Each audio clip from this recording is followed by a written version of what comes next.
Astaghfirullah. Assalamualaikum warahmatullahi wabarakatuh.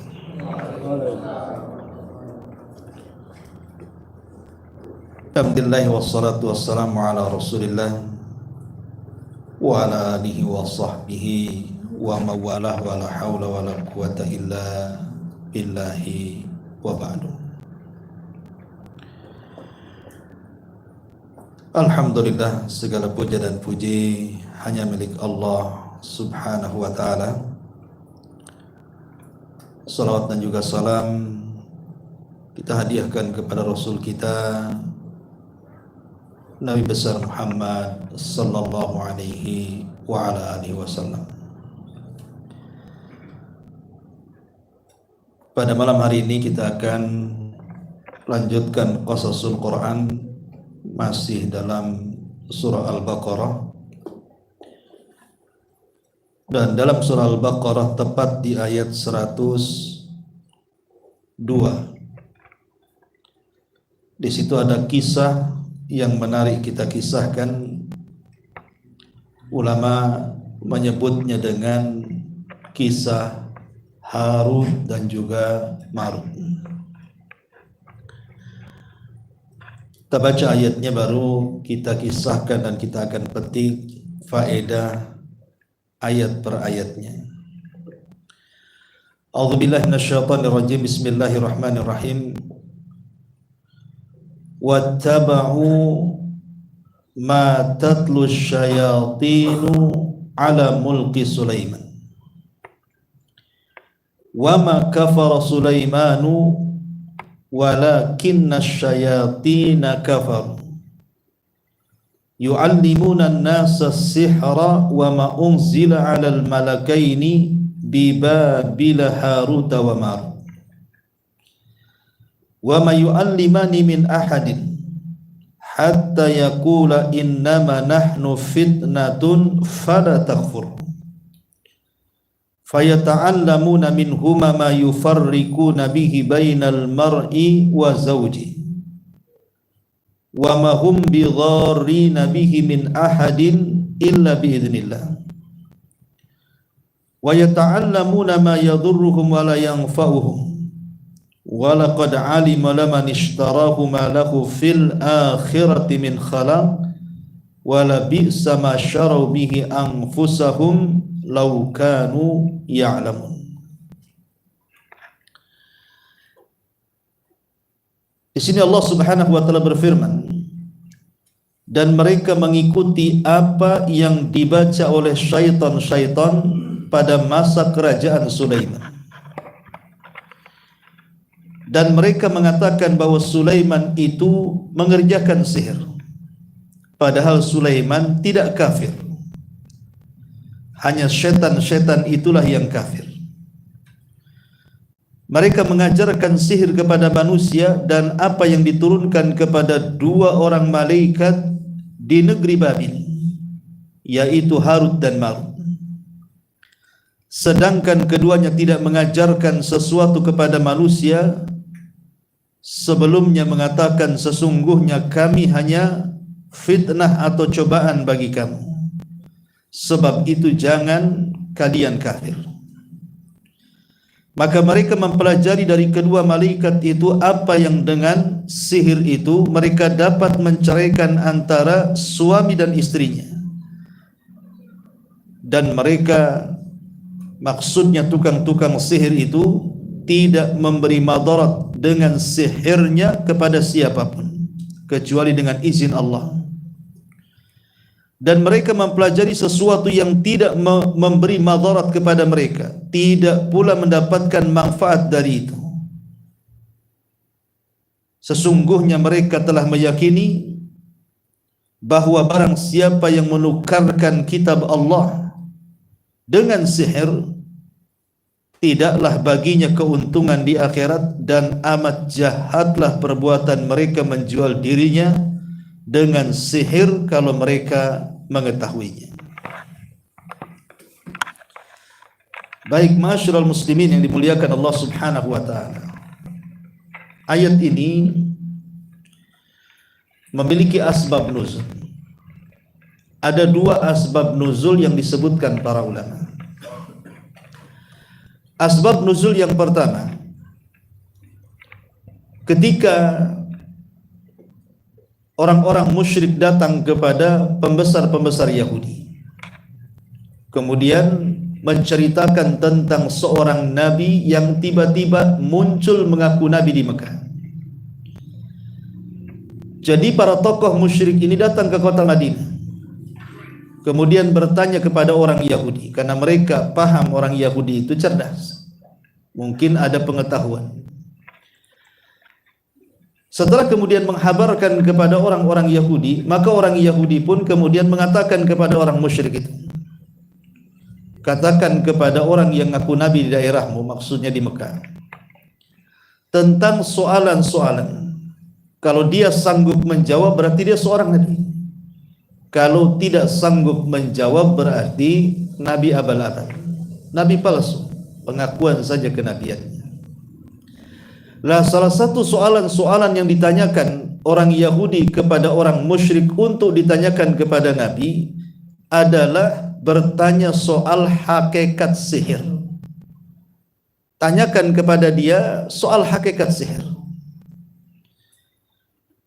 Di mana orang-orang Yahudi itu ingin menyamakan Al-Quran dengan Taurat. Kalau jawaban Nabi SAW sesuai dengan Taurat yang turun kepada mereka, memang dia seorang Nabi, maunya seperti itu. Tapi kalau tidak sesuai berarti dia hanya ngaku saja.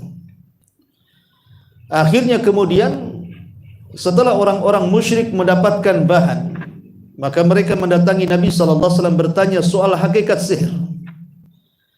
Maka ketika itulah turun ayat ini menjelaskan tentang apa itu sihir. Ayat ini menjelaskan tentang sejarah asal muasal munculnya sihir. Ini asbab nuzul yang pertama. Asbab nuzul yang kedua, ketika Al-Quran terus turun kepada Nabi SAW, angsur per angsur, ayat per ayat kepada Rasul,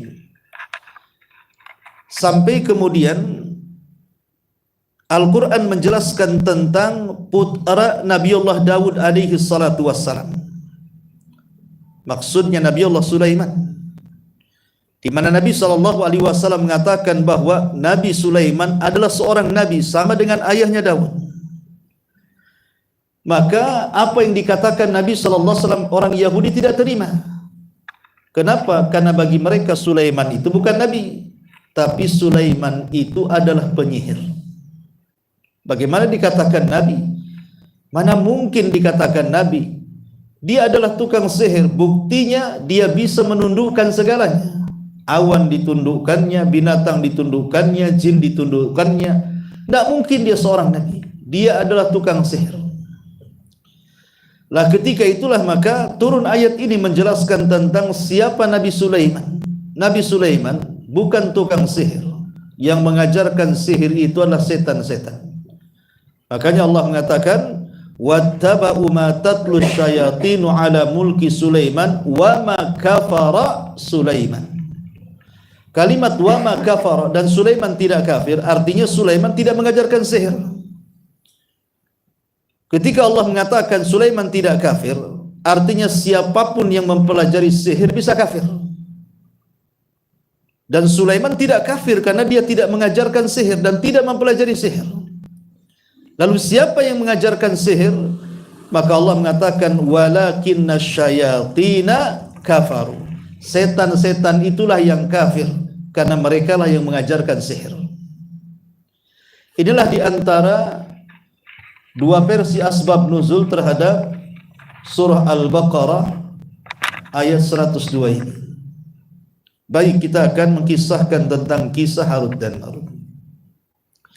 Kalau antum membaca Google kemudian mengklik kisah Harut dan Marut, maka akan bermunculan kisah-kisah aneh, kisah-kisah yang tidak ada sanadnya alias maudhu palsu. Tapi masalahnya sudah tersebar dari kisah-kisah Israiliyat. Sebut saja satu kisah. Ini yang paling masyhur ya, dari kisah Harut dan Marut. Tapi jangan dipercaya, ini hanya kisah Israiliyat dan tidak ada sanadnya. Tapi ini masalahnya sudah tersebar. Kalau bicara Harut Marut, mesti kisahnya yang dikemukakan kisah ini. Bagaimana kisahnya? Jadi ketika para malaikat yang ada di langit sana melihat tingkah laku keturunan Adam alaihi salatu wassalam yang mereka tidak lepas dari kemaksiatan kepada Allah, melakukan kemungkaran, berzina, mabuk, macam-macam, ya. Sehingga para malaikat ini heran, kenapa Allah subhanahu wa ta'ala menciptakan makhluk yang isinya penuh dengan kemaksiatan kepada Allah azza wa jalla. Maka kemudian Allah subhanahu wa ta'ala menjelaskan, karena mereka diberikan syahwat.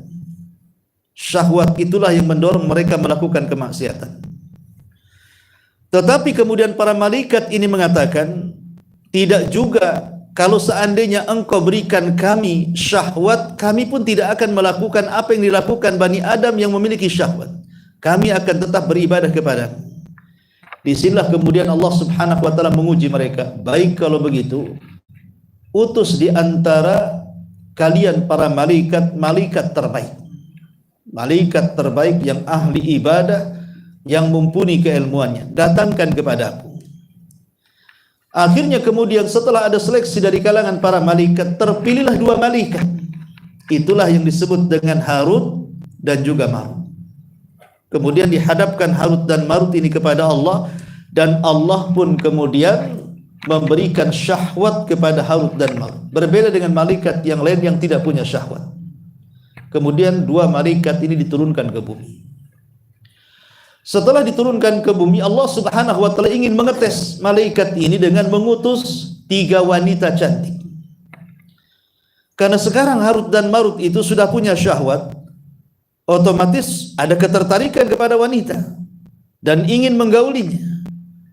Mulailah kemudian Harut dan Marut mendatangi satu wanita yang cantik, kemudian merayunya untuk melakukan zina. Tapi wanita ini tidak mau, kecuali dengan syarat. Apa syaratnya? Agar kedua malaikat ini melakukan kekufuran, disuruh melakukan kesyirikan kepada Allah azza wa jalla. Tapi Harut Marut menolaknya. Akhirnya kemudian mencari lagi wanita yang lain. Datang wanita kedua, tak kalah cantiknya. Kemudian dirayu untuk berzina. Tapi wanita itu tidak mau, kecuali dengan syarat. Syaratnya agar Harut dan Marut membunuh seseorang. Kalau dia mau membunuh seseorang, maka wanita ini siap menyerahkan dirinya kepada Harut dan Marut. Harut dan Marut pun menolaknya. Tidak mungkin kami para malaikat membunuh orang. Akhirnya kemudian mencari lagi wanita, dapat wanita yang ketiga, jauh lebih cantik lagi. Kemudian diajak berzina, tapi wanita ini menolak kecuali dengan syarat. Syaratnya apa? Disodorkan kepada Harut dan Marut 2 gelas minuman keras, khamar. Maka berfikirlah kemudian Harut dan Marut, kalau kita tidak memilih dari 3 maksiat ini, kami tidak mungkin meluapkan syahwat kami. Kemudian setelah ditimbang-timbang, daripada melakukan kesyirikan atau membunuh, yang paling ringan ya minum khamar. Demi kemudian memuaskan nafsunya, maka Harut dan Marut pun meminum khamar. Akhirnya kemudian mabuk dan hilang ingatan. Ketika hilang ingatan inilah tiba-tiba dia membunuh dan juga melakukan kesyirikan. Lihat bagaimana orang mabuk ini kan tidak sadar. Yang tadinya menolak, tidak mau melakukan kesyirikan, tidak mau membunuh, gara-gara mabuk akhirnya 3 maksiat dilakukan dalam satu waktu. Dia mabuk, dia membunuh dan melakukan kesyirikan kepada Allah subhanahu wa ta'ala. Setelah kemudian sadar dari mabuknya, akhirnya kemudian Harut dan Marut ini merasa bersalah dan ingin bertobat kepada Allah azza wa jalla, dan agar Allah mengangkat mereka kembali dari bumi untuk tinggal di langit. Tapi Allah subhanahu wa ta'ala menolak. Kecuali kalau seandainya Harut dan Marut diangkat ke langit, itu maksudnya diazab di neraka dengan azab yang sangat luar biasa. Kemudian Allah mengatakan, tapi kalau engkau masih mau tinggal di bumi, maka azab di bumi lebih ringan. Karena dengan adanya kiamat berarti selesailah azab itu. Tapi kalau sampai kemudian diangkat ke langit, kata Allah, maka kami akan masukkan kalian ke dalam neraka dan akan dikekalkan di dalamnya. Maka akhirnya kemudian Harut dan Marut memilih tinggal di bumi. Setelah tinggal di bumi, maka wanita ini, tiga wanita ini datang kepada Harut dan Marut, meminta untuk diajarkan kepada keduanya beberapa kalimat mantra-mantra agar mereka bisa naik ke langit. Akhirnya Harut dan Marut pun mengajarkan beberapa mantra dan kalimat kepada wanita-wanita itu. Entah kenapa setelah membacanya, wanita itu terbang ke langit sampai tidak kelihatan. Kemudian sesampainya di atas langit nun jauh di sana, tiba-tiba Allah rubah bentuknya menjadi bintang. Itulah sejarahnya bintang. Tapi sekali lagi ini kisah tidak jelas. Cuman ini kisah yang paling masyhur dari kisah-kisah Harut dan Marut. Tapi bagi antum yang sudah tahu penjelasannya, maka kisah ini batil. Kenapa batil? Tidak mungkin malaikat mabuk. Tidak mungkin malaikat berzina. Tidak mungkin malaikat menyekutukan Allah. Mereka ibadul mukramun, hamba Allah yang dimuliakan. Mereka melaksanakan apapun yang diperintahkan Allah, wa yaf'aluna ma yu'mar. Jadi akan bertentangan dengan banyak ayat dan hadis-hadis Nabi SAW tentang kemuliaan para malaikat. Makanya kisah ini batil, tapi hanya sekedar pengetahuan saja kita jelaskan. Lalu bagaimana kisah Harut dan Marut sebenarnya? Ma'asyiral muslimin wal muslimat rahimani wa rahimakumullah. Tentang kisah Harut dan Marut ini sangat erat kaitannya dengan satu negeri yang ada di Irak, yang disebut dengan negeri Babilonia. Negeri Babilon, atau dalam bahasa disebut Babil. Di negeri inilah terjadi kemunculan syirik pertama dalam sejarah. Sebagaimana Allah mengatakan di sini, bi Babila Harut wa Marut, di negeri Babil. Kapan waktu terjadinya? Ada sebagian ahli tafsir mengatakan bahwa terjadinya itu setelah orang-orang Yahudi yang ada di Palestina itu dibantai oleh seorang raja zalim, namanya Bukhtun Nasr. Jadi di Babil itu ada raja zalim namanya Bukhtun Nasr yang menguasai dunia. Dia membawa pasukan kemudian menghancurkan Palestina sehancur-hancurnya. Kemudian membantai orang-orang Yahudi, wanita dan anak-anaknya ditawan, kemudian dibawa ke Babil. Lah kemudian para tawanan ini, maksudnya orang-orang Yahudi yang ada di Babil yang sudah menjadi budaknya orang-orang Bukhtun Nasr ini, bertahun-tahun mereka menjadi babu dan budak, sehingga mereka tidak tahan, ingin keluar dari cengkraman Bukhtun Nasr. Akhirnya mulailah satu persatu mereka mempelajari sihir. Lah akhirnya mereka berjumpa dengan Harut dan Marut. Kemudian mereka pun belajar sihir kepada keduanya. Makanya kita tahu bahwa sihir itu yang paling banyak mempelajarinya adalah bangsa Yahudi. Lihat siapa yang menyihir Nabi.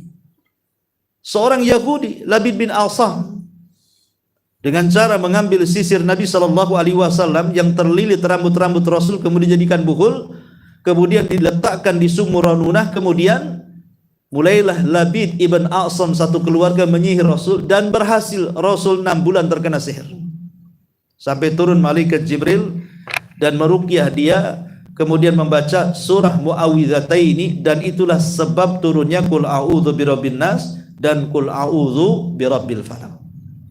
Itu ada yang mengatakan seperti itu ahli tafsir, bahwa kejadiannya setelah orang-orang Yahudi terdesak menjadi budak di bawah kekuasaan Bukhtun Nasr di Babil. Akhirnya mereka pun ingin keluar dari cengkraman itu, maka satu persatu orang Yahudi mempelajari sihir. Maka menyebarlah sihir di Babil ketika itu. Tapi yang jelas bahwa Al-Quran tidak menyebutkan tentang kapan peristiwanya. Karena sekali lagi sering saya ulang-ulang, yang namanya Quran itu kan bukan kitab sejarah, ikhwan. Bukan seperti kitab-kitab sejarah yang harus detail, nama, tempat, daerah, dan begitu seterusnya. Quran ini kitab ibrah dan pelajaran, bukan kitab sejarah. Sehingga tidak serinci itu. Yang penting apa yang bisa kita petik dari ibrahnya. Kalau kita ingin memerinci sejarahnya, ya jangan ke Quran, cari kitab-kitab sejarah. Baru kita akan mendapatkan detailnya. Di sini Allah Subhanahu wa taala hanya mengatakan bahwa dahulu di zaman Nabi Sulaiman, kita tahu bahwa di zaman Nabi Sulaiman ini tukang-tukang sihir itu banyak merebak di mana-mana. Maka setelah kemudian Nabi Sulaiman dilantik menggantikan ayahandanya Daud yang memiliki dua keistimewaan raja plus nabi, karena dari Bani Israel mereka kan terbagi menjadi dua nasab. Ada satu nasab itu kelahirannya semua jadi nabi, tetapi ada juga satu nasab yang semua kelahirannya jadi raja. Lah, yang semuanya jadi nabi itu dari Lawi namanya. Kemudian yang semuanya jadi raja itu dari Yahuda. Dan dua-duanya adalah putra Yakub alaihi salatu wassalam.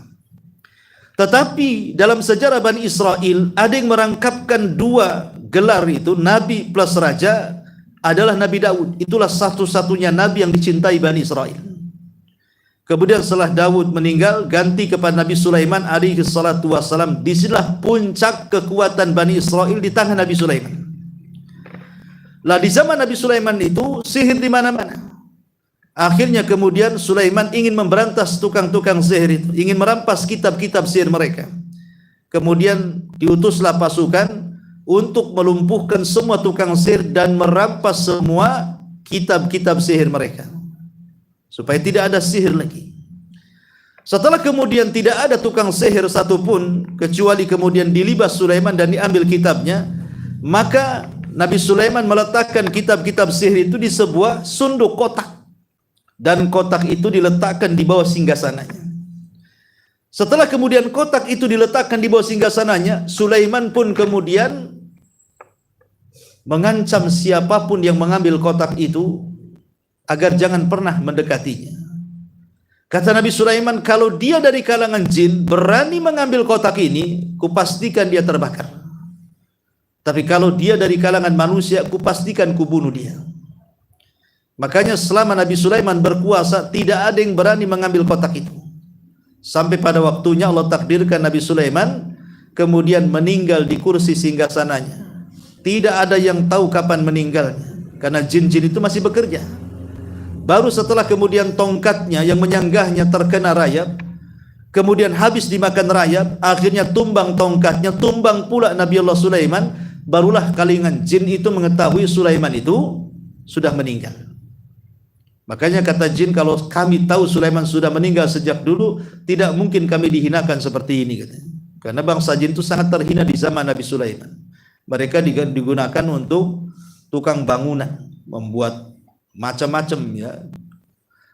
Mungkin kalau sekarang ini buat jembatan, buat gedung, buat pesawat, buat apa gitu ya. Jadi akhirnya kemudian setelah Nabi Sulaiman alaihi salatu wassalam meninggal, kemudian generasi berikutnya datang, satu generasi ke generasi berikutnya, sehingga ketika manusia sudah mulai meninggalkan ajaran Daud, ajaran Nabi Sulaiman, sudah lupa mereka. Disitulah kemudian iblis datang menemui manusia yang sudah menjauh dari ajaran nabinya, kemudian menjelma sebagai manusia. Akhirnya kemudian iblis ini yang menjelma kepada manusia ingin mencari orang yang akan mengambil buku-buku sihir di bawah singgasana Sulaiman, karena dia tidak bisa mengambil sendiri, atau jin yang lain tidak bisa mengambil sendiri. Kenapa? Karena ada janji Sulaiman, siapapun yang mengambil dari kalangan jin pasti dia terbakar. Makanya tidak ada yang berani. Lah, iblis ini akhirnya mencari jasa manusia untuk mengambilnya. Berjumpalah dua orang yang bernama Harut dan Marut. Makanya kemudian setan ini, iblis ini meminta kepada keduanya untuk mengambil buku-buku itu. Kemudian mengatakan, kalau engkau ingin mendapatkan kesaktian Nabi Sulaiman, Sesungguhnya kesaktian Nabi Sulaiman itu bisa kau pelajari dan kuncinya ada di bawah singgasana Sulaiman. Curi itu pelajari, maka engkau akan memiliki kehebatan seperti Sulaiman. Menjadi polemik para ulama, siapa Harut dan Marut ini sebenarnya? Ada yang mengatakan Harut dan Marut itu setan, ya, dari kalangan jin yang menjelma manusia untuk merusak manusia. Tapi pendapat ini sangat jauh. Kemudian yang kedua, ada yang mengatakan bahwa Harut dan Marut itu dua para malaikat. Dan itu dikuatkan oleh Syekh Shalih Fauzan, Syekh bin Baz dan banyak ulama yang lainnya. Mengatakan bahwa Harut dan Marut itu adalah dua malaikat yang sengaja diturunkan Allah untuk menguji akidah manusia. Jadi sengaja diturunkan oleh Allah Harut dan Marut itu untuk menguji keimanan. Menguji keimanan kita, apakah keimanan kita kokoh ataukah keimanan kita rapuh? Ataukah kita ini tetap mentauhidkan Allah atau justru menyekutukan Allah dengan sihir? Jadi Allah Subhanahu wa taala menurunkan dua malaikat untuk menguji kita. Tapi ada yang mengatakan tidak, Harut dan Marut itu manusia. Tapi saking solehnya, ya, saking solehnya Harut dan Marut ini seorang manusia, dia ahli ibadah, penuh dengan ketaatan hidupnya, sehingga ibadah Harut dan Marut ini orang-orang pun kemudian menganggap keduanya bukan manusia, keduanya malaikat katanya. Kenapa? Karena dalam ibadahnya itu tidak ada yang menandingi di zaman itu, sehingga orang menganggapnya itu bukan manusia, itu malaikat, itu ibadah terus.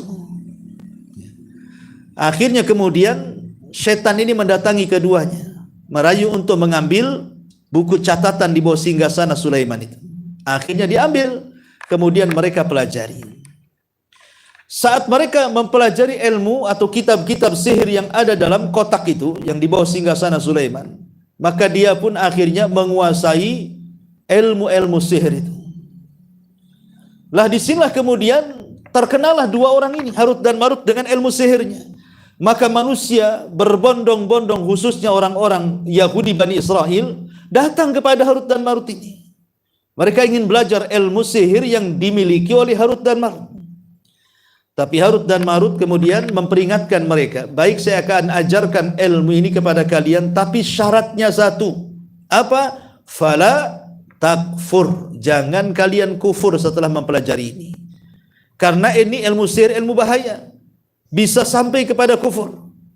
Ketika kemudian Harut dan Marut memberikan peringatan bahwa ini bukan ilmu biasa, bisa mengantarkan kepada kufuran, sebagian orang-orang Yahudi Bani Israel, mereka tidak mempelajarinya. Tapi sebagian yang lain ingin mempelajarinya. Ya mungkin karena, kalau melihat sejarah tadi, karena mungkin tekanan Raja Babil ingin membalas dendam. Akhirnya mereka pun mulutnya mengatakan tidak kufur. Yang penting mereka belajar kepada Harut dan Marut. Kenyataannya justru mereka kufur dengan sihir. Sampai hari ini orang-orang Yahudi, mereka adalah pakar-pakar sihir. Akhirnya kemudian, setelah kemudian manusia berbondong-bondong belajar kepada Harut dan Marut, kemudian mereka pun sudah banyak menguasai ilmu sihir. Disinilah tersebar ilmu sihir sejak zaman itu, zaman Harut dan Marut, sampai diutusnya Nabi SAW. Barulah kemudian terhenti sihir. Kenapa?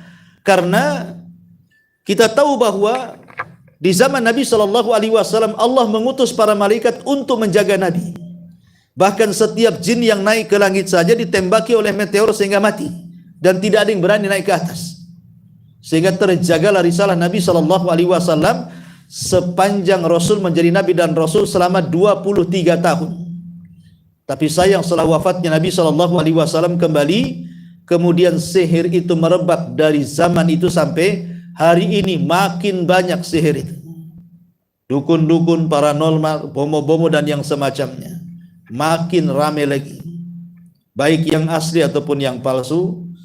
Bahkan ada pengacaranya lagi, bahkan ada persatuannya lagi, Persatuan Dukun Indonesia.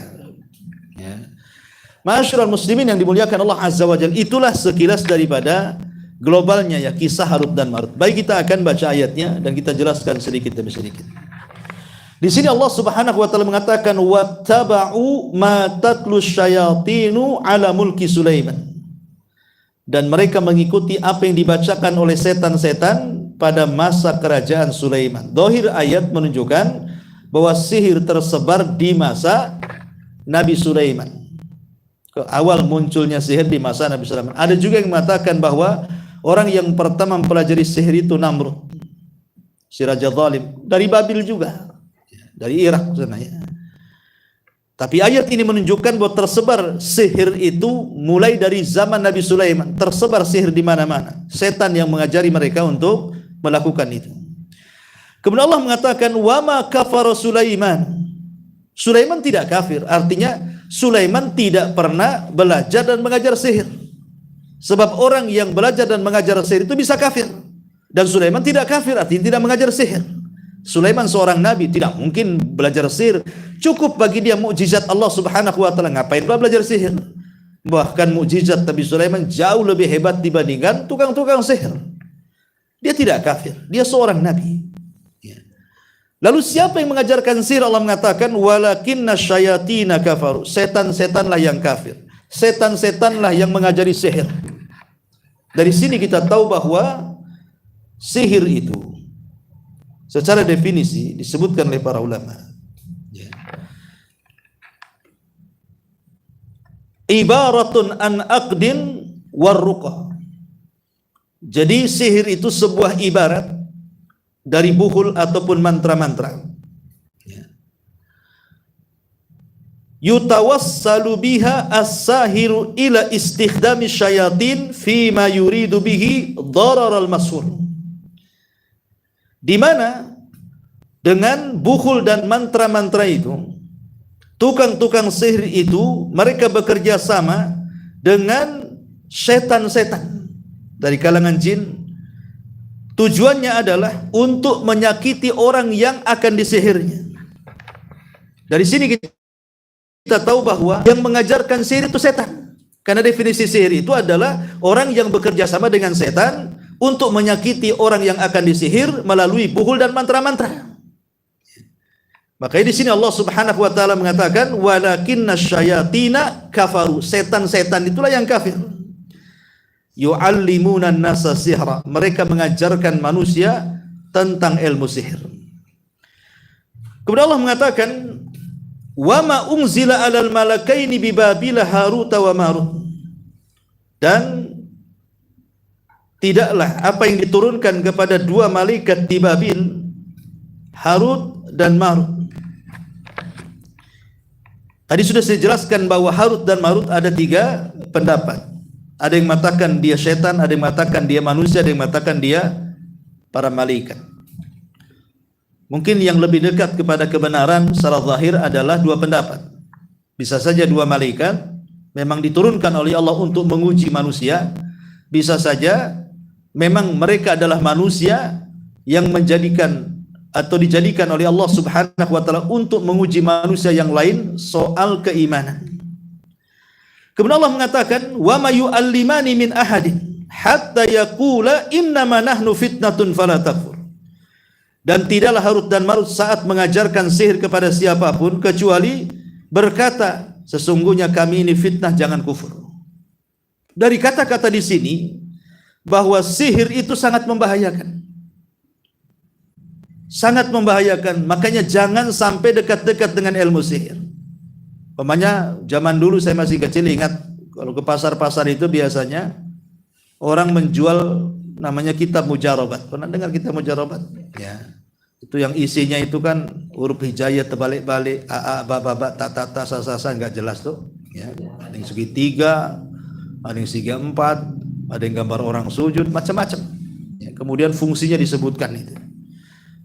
Jadi kita tidak tahu huruf hijaiyah yang berjungkir balik itu. Jangan-jangan itu adalah nama-nama setan, kita tidak tahu. Makanya jangan coba-coba kemudian kita ini membeli kitab-kitab itu, mempelajarinya, melihatnya pun tidak boleh. Umpamanya ada acara di televisi, jangan dilihat. Takutnya kita terpukul dan membenarkannya. Jadi kufur kita jadinya. Jadi sihir itu adalah sebuah fitnah yang membahayakan, bahkan bisa mencapai kepada kekufuran.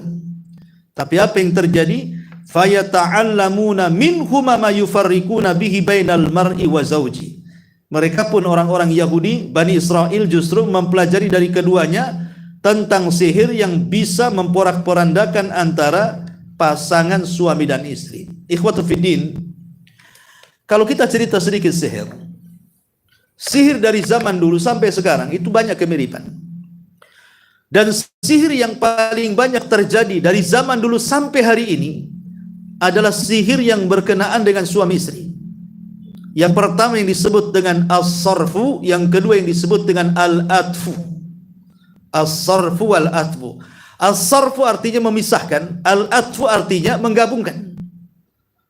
Kalau menggabungkan namanya ilmu pelet di bahasa kitanya ya. Kalau memisahkan ya itulah disebut ilmu santet. Itu yang paling banyak dari dulu sampai sekarang. Ilmu ini, sihir yang berkenaan dengan ini banyak sekali. Terutama seseorang yang mencintai seseorang, atau mungkin naudzubillah, mungkin digunakan oleh wanita-wanita, para pelacur dan yang semacamnya supaya mendapatkan pelanggan.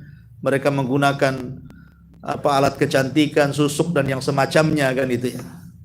Jadi ilmu-ilmu pelet seperti ini sudah ada zaman-zaman dulu sampai hari ini. Jadi yang disebut dengan al-atfu was-sarfu. Al-atfu artinya kecintaan, as-sarfu artinya kebencian. Memisahkan antara suami istri atau melengketkan antara suami istri. Tetapi jangan kemudian dijadikan sebab yang padahal belum tahu sebabnya. Pamannya ada suami istri bertengkar. Ya. Tiba-tiba kemudian menjadikan dalih sihir sebagai alasannya. Jangan-jangan dulu aku nikah dengan kamu gara-gara kau sihir. Sekarang sihirnya sudah lepas, ku tahu perangimu sekarang. Jadi sihir dijadikan kambing hitam. Ya, itu bukan maksudnya ya. Artinya di sini kembali bahwa sihir dari dulu sampai sekarang ini yang berkaitan dengan masalah suami istri itu. As-sarfu wal-atfu. Tapi Allah mengatakan wa ma hum bidharrina min ahadin illa biidznillah. Ingat, mereka tukang sihir itu tidak mungkin mendatangkan madarat kepada siapapun kecuali atas izin Allah. Artinya kalau satu dunia tukang sihir mengancam antum dan mengatakan ku sihir engkau dan keluargamu, jangan takut. Enggak usah takut. Kenapa? Karena sihir tidak mungkin terjadi kecuali atas izin Allah. Makanya Allah mengatakan walau ijtama'u ala an yadurruka bi syai'in la yadurruka illa bi syai'in qad katabahu Allahu lak. Kalau seandainya mereka berkumpul satu dunia ini, insuhum wa jinnuhum, manusia dan jinnya untuk mencelakakan kamu, kau tidak akan celaka kecuali kecelakaan ini sudah dicatat di Lauhul Mahfuz, kata Rasul. Anda perlu kalau kita mamanya diancam oleh tukang sihir, ku santet kamu. Jadi tidak perlu takut, tapi jangan pula kemudian nentang. Santet aja. Itu sombong namanya, kesantet betul nanti. Artinya di sini tidak perlu takut ancaman-ancaman tukang-tukang sihir. Ketahuilah bahwa sihir tidak mungkin terjadi kecuali karena izin Allah Subhanahu wa taala. Kemudian Allah mengatakan wa yata'allamuna ma yadhurruhum wa la yanfa'uhum. Ingat, sihir itu bagi yang mempelajarinya itu akan lebih banyak madaratnya kepada mereka dibandingkan manfaatnya. Bahkan tidak ada manfaatnya sama sekali. Karena hakikat sihir ini madaratnya kemana-mana, ikhwan. Pertama, bicara tentang agama. Orang yang melakukan sihir itu pasti dia jauh dari agama Allah. Kalau orang dekat dengan agama Allah tidak mungkin mempelajari sihir. Orang yang mempelajari sihir itu dipastikan jauh dari agama Allah. Makanya lihat dukun-dukun itu. Kalau mereka memberikan syarat, kadang-kadang syaratnya aneh-aneh. Dijauhkannya kita dari ketaatan. Pamannya syaratnya kau jangan sentuh air selama 40 hari. Pamannya. Itu kan sama aja disuruh jangan wudhu selama 40 hari kan begitu. Jadi sengaja syarat-syaratnya dijauhkan dari agama Allah. Kemudian yang kedua juga yang berkaitan dengan agama adalah tersebarnya kesyirikan. Karena kandungan sihir itu biasanya ada unsur-unsur penyembelihan. Terkadang dukun-dukun ini menyaratkan untuk menyembelih hewan tertentu. Yang kadang-kadang hewan tertentu ini tidak bisa didapati kecuali oleh dukun sendiri. Karena itu ya sebenarnya sih hanya untuk menambah cuan saja kan gitu. Seperti mamanya mensyaratkan carilah hewan yang sifat-sifatnya seperti ini. Ya mungkin terkadang juga mudah tetapi susah dicari. Contoh umpamanya, carilah kurban tikus tapi yang yatim. Ya tikusnya mudah, tapi yatimnya ini yang susah kita cari. Cemana pula mau nanya tikusnya, kau yatim ke piatu kan itu ya. Kadang-kadang sengaja kemudian dukun itu mempersulit syarat. Ya intinya kalau aku tahu, tapi tambahkan gitu ya. Jadi kadang-kadang kemudian sampai seperti itu. Lah, di antara kemadaratan agamanya tersebarnya kesyirikan. Karena apa? Ada penyembelihan kepada selain Allah Subhanahu wa taala di situ. Kemudian yang ketiga, ta'alluqul qalbi bil khurafat wal akadi. Hati ini terpaut dengan perkara-perkara khurafat. Karena biasanya tukang-tukang sihir itu kan pandai bual dia. Cerita-cerita ini itu, padahal ceritanya dusta, ceritanya khurafat. Nanti kalau kau begini kau bangkrut. Kalau begini, kalau kau ingin sukses harus begini. Kalau kau ingin dekat dengan cewek harus begini. Begini, pokoknya dibuatnya dia takut dengan cerita-cerita khurafat. Dan ini tentunya menyalahi agama. Kemudian juga pengaruh kepada agama adalah banyaknya was-was. Jadi orang-orang yang bermain dengan sihir itu, maka mereka selalu diberikan was-was dalam ibadah, bahkan dalam kebiasaan mereka. Bahkan banyak hal yang akan hilang dari diri seseorang ketika bermain dengan sihir itu. Mungkin tawakalnya sudah tidak ada lagi karena sudah tidak percaya dengan Allah. Dia percaya dengan tukang sihir. Tidak menganggap Allah itu kuat. Yang kuat itu tukang sihir. Tidak menganggap Allah itu sang pemberi rizki. Yang berikan rizki itu sihir. Dan begitu seterusnya. Akhirnya banyak perkara-perkara yang bisa merusak agama. Makanya di sini Allah mengatakan bahwa sihir itu mendatangkan madarat dan tidak memberikan manfaat sedikit pun. Itu dari segi agama. Belum lagi dari segi ya kesehatan. Orang-orang yang terkena sihir, kasihan mereka. Mereka dari pihak yang didolimi oleh orang-orang yang menyihir. Jadi orang-orang yang menyihir ini menyakiti orang. Terkadang ada orang yang terkena sihir terduduk bertahun-tahun, terbaring bertahun-tahun, tersiksa bertahun-tahun, terkadang mengalami kematian yang mengenaskan dan begitu seterusnya. Dan mereka zalim, ikhwan. Tukang-tukang sihir itu adalah kezaliman yang luar biasa. Kalau ditinjau dari segi ya akhlak, jelas gitu ya. Sihir ini pasti akan membawa permusuhan. Sihir ini akan membawa kedengkian, permusuhan baik di tengah-tengah keluarga ataupun di masyarakat. Kemudian banyaknya fawahish, banyaknya kerusakan-kerusakan, kemaksiatan-kemaksiatan dan yang semacamnya.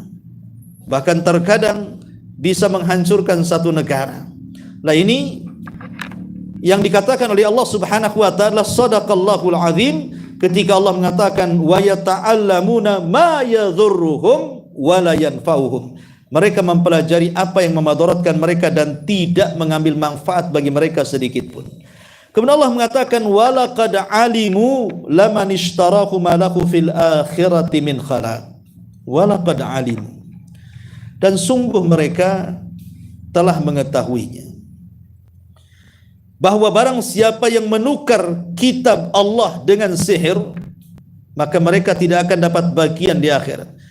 Karena orang-orang Yahudi di zaman itu, di zaman Bani Israel yang mulai kecanduan dengan ilmu sihir, mereka sudah mulai meninggalkan Taurat. Jadi mereka ganti Taurat dengan sihir.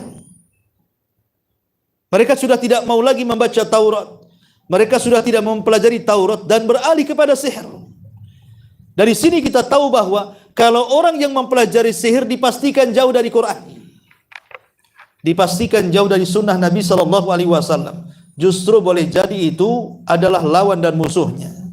Dan Allah tutup ayatnya, Allah mengatakan wala bi'sa ma syarau bihi anfusahum law kanu ya'lamun.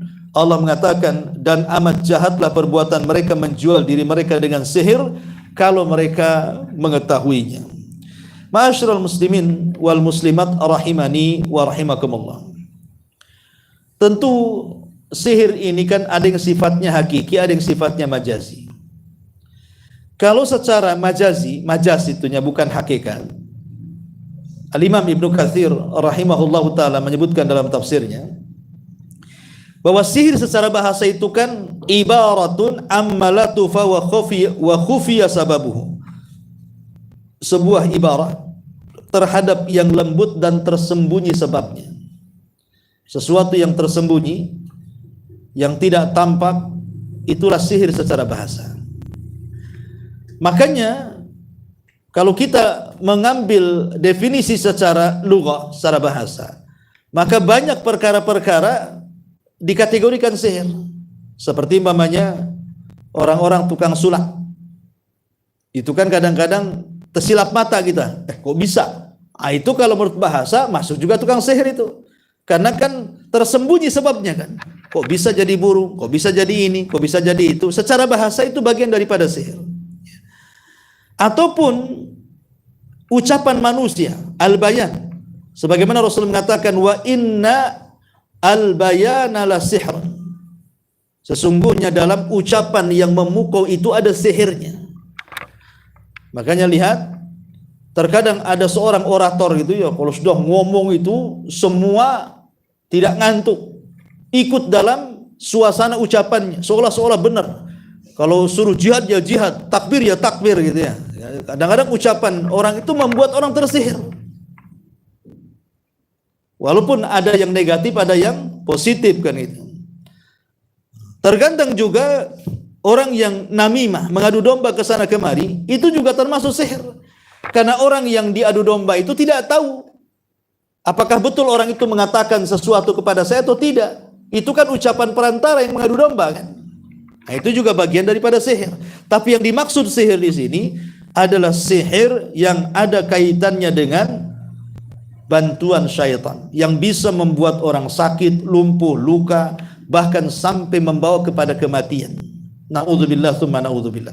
Kemudian yang terakhir, lalu bagaimana caranya kita terhindar dari keburukan sihir? Yang pertama, harus yakin bahwa segala urusan itu milik Allah. Tawakal kepada Allah. Kalau sihir itu tidak akan terjadi, tidak akan terjadi. Yang kedua, perbanyak isti'adzah. Karena Allah mengatakan, wa imma yanzaghannaka minasyaitani nazghun fasta'idz billahi innahu huwas samiul alim. Apabila datang kepadamu syaitan hendak mengganggumu, maka berlindunglah kepada Allah, karena Dia zat yang maha mendengar lagi maha mengetahui. Dan sihir itu bagian daripada campur tangan setan. Kemudian yang ketiga, al-muhafadzatu ala qiraati adhkaris sabahi wal masa. Biasakan membaca zikir pagi dan petang, karena itu adalah perlindungan. Ketika kita membaca pagi, kita dilindungi sampai sore. Ketika kita membaca sore, kita dilindungi sampai pagi. Kemudian yang keempat, qiraatu surah Al-Baqarah. Membaca surah Al-Baqarah fi al-buyut, di rumah-rumah. Seperti yang sudah saya ceritakan. Tentang seseorang yang sakit hati dengan seorang wanita. Dia datang ke tukang sihir, sampai 3 dukun dia datangi. Tapi 3 dukun ini tidak mempan untuk menyihir wanita ini. Lah, dukun yang ketiga yang paling sakti itu kemudian menceritakan rahasianya. Bagaimana aku akan mampu menyihir dia sementara dia setiap malam membaca Al-Baqarah. Jadi surah Al-Baqarah ini bisa menangkal dari gangguan sihir. Kemudian yang kelima, qiraatu ayatil kursi wa awakhir al-baqarati wal muawwidzat. Baca ayat kursi, baca akhir surah Al-Baqarah, dan baca muawwidzataini qul a'udzu birabbin nas, qul a'udzu birabbil falaq. Kapan itu? Sebelum tidur. Karena umumnya sihir itu dilancarkan di malam hari. Rata-rata sihir itu dilancarkan di malam hari. Kenapa? Karena kekuatan setan itu ada di malam hari. Di siang hari itu setan, maksudnya jin-jin itu mereka tidur. Nah, mereka maksudnya tidak seganas malam hari gitu deh. Kemudian juga makanya kenapa, dari mana kita tahu bahwa kekuatan setan di malam hari itu lebih kuat dibandingkan di waktu siang? Dari kisah Nabi Musa ketika melawan tukang-tukang sihirnya Fir'aun. Musa memilih waktu duha, tidak mau memilih waktu malam hari. Sebagian ulama tafsir mengatakan, kenapa Musa memilih waktu duha, tidak memilih malam hari? Karena kekuatan sihir di pagi hari atau di siang hari itu melemah dibandingkan kalau dilakukan di malam hari. Makanya malam hari itu penuh dengan kejahatan. Qul a'udzu birabbil falaq min syarri ma khalaq wa min syarri ghasiq. Ghasiq itu artinya malam hari. Ya. Kemudian yang ke-6, qiraatul adiyatin nubuwati, membaca doa-doa yang diajarkan Nabi sallallahu alaihi wasallam seperti a'udzu bikalimatillahi tammati min syarri ma khalaq dan doa-doa yang lainnya. Kemudian yang nomor 7, membaca zikir yang diajarkan Nabi sallallahu alaihi wasallam seperti la ilaha illallah wahdahu la syarikalah lahul mulku wa lahul hamdu wa huwa ala kulli syai'in qadir, dalam satu hari minimalnya 100 kali. Maka Allah akan memberikan penjagaan kepada orang yang membacanya. Kemudian yang terakhir, memakan kurma Madinah, ajwa. Ya, memang jadi polemik para ulama. Apakah yang bisa menangkal sihir itu khusus ajwa, kurma yang dari Madinah? Ya. Ataukah semua kurma bisa? Sebagian para ulama mengatakan yang paling afdol adalah ajwa. Tapi kalau tidak ada ajwa, maka bisa dengan kurma-kurma yang lainnya. Yang penting di pagi hari 7 butir dan di sore hari 7 butir itu bisa menangkal dari gangguan sihir. Inilah diantara pembahasan kita tentang kisah Harut dan Marut. Baik, sampai di sini. Sebelum saya tutup, kalau ada yang bertanya silakan.